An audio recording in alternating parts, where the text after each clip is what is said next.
الذي أنزلنا قرآن الشهر رمضان والصلاة والسلام على محمد إنعام وعلى آله أصحابه الكريم يوم القيامة.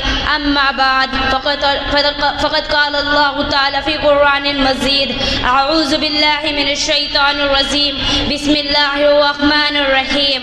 يا أيها الذين آمنوا كتب عليكم الصيام وكتب الذين من يبلوكم لعلكم تتقون.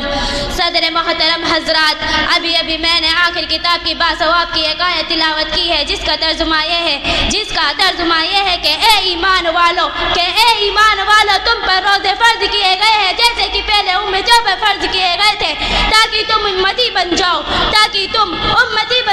اسلام کی بنیادی تعلیمات ایمان، نماز، زکوٰۃ کے بعد روزے کا وجود ہے. رمضان کے پورے ماہ کے روزے رکھنا مسلمانوں پر فرض کیا گیا ہے. جو شخص بلا عذر ایک بھی روزہ چھوڑ دے بہت بڑا گنہگار ہوگا. بلا عذر ایک بھی روزہ چھوڑ دے، اگر اس کے بلے پوری عمر بھر بھی روزے رکھے تو بھی اس کا حق ادا نہ ہو سکے گا.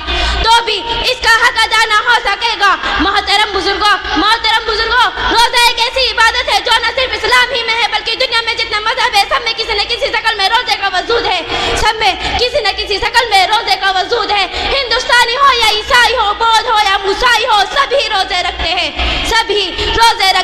محترم بزرگوں، تاریخ اور راہ ہمیں بتاتی ہے. محترم بزرگوں، تورات اور انجیل کے صفحات گواہ ہے کہ روزہ ایک ایسی عبادت ہے جو ہر در میں ادا کی گئی ہے. روزہ کیا ہے؟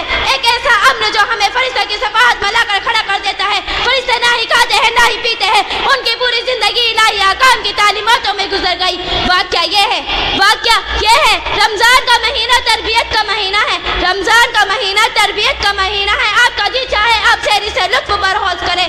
آپ کا روح لذیذ کھانا ہوتا ہے، آپ اس کی طرف نظر تک بھی اٹھا کر نہیں دیکھتے. آپ کا نفس چاہتا ہے مگر آپ اسے لگام دے دیتے ہیں. یہ ہر دن نہیں بلکہ ایک پورے ماہ کی جاتی ہے. آپ خود ہی تصور فرما لیجئے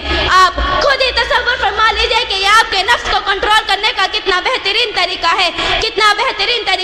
محترم بزرگوں، ہمیں وہی کرنا چاہیے جو سب سے بڑے سرکار کی مرضی ہے. ہماری ہر حرکت اسی کے حکم پر ہونی چاہیے جیسے مالک کائنات چاہتا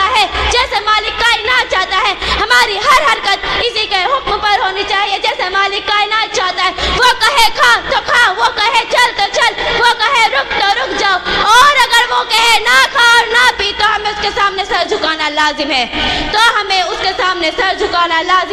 ایک مہینے کے اس سلسلے میں اگر آپ نے اپنے نفس کو کنٹرول کر لیا تو سمجھے آپ کا روزہ ہے. دعا اللہ تعالی ہم سب کو صحیح ڈھنگ سے روزے رکھنے کی توفیق عطا فرمائے. وآخر دعوانا الحمدللہ.